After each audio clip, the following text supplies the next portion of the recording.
Hello বন্ধুরা, আমি আজকে যাব লাগাতে। তো তোমরা সবাই আমার সাথে লাগাতে চলো, ঠিক আছে? তোমরা না গেলে আমি যাবো, কিন্তু রোদের মধ্যে আমার প্রচন্ড লাগাতে ইচ্ছে করছে। তো তার জন্য আমি প্রথমে নিয়ে নেবো কাঁচি, খন্তা কাঁচি এটাকে বলে, ঠিক আছে? জানি না কি বলে, আর খন্তা কাঁচি আমি নিলাম। তারপরে নিলাম গাছ। এই গাছটা আমরা আজকে লাগাবো। এই গাছটার মাটিটা একটু কম হয়েছিল, যখন কম নিয়ে এসেছিলাম তখনই কম কম ছিল, ঠিক আছে? তো এই গাছটা একটু নেতে গেছিলো, কোনো ব্যাপার না, আমি জল দিয়ে ঠিক লাগিয়ে ঠিক দাঁড় করিয়ে দেবো।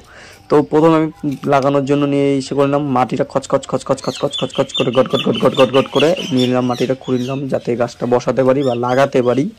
তো মাটিগুলো সরিয়ে দেবো, এই লাগিয়ে দিলাম গাছটাকে। এখন গাছটার চারিদিকে মাটিটা ভালো করে বসিয়ে দেবো যাতে গাছটা ধরে উঠতে পারে, বড় হতে পারে, সুন্দর হতে পারে গাছটার ভালো। তারপরে এটার গোড়ায় বা গাছে দিয়ে দেবো জল। আমি তো জল দিয়ে লাগালাম, তোমরা অন্য কিছু দিয়ে লাগাতে চাইলে লাগাতে পারো, অন্য কিছু চাইলে দিতে পারো, এখানে অনেক কিছুই দেয়। তো আমি জল দিয়ে দিলাম, লাগানো কমপ্লিট। ভিডিওটা ভালো লাগলে লাইক, কমেন্ট অ্যান্ড শেয়ার করে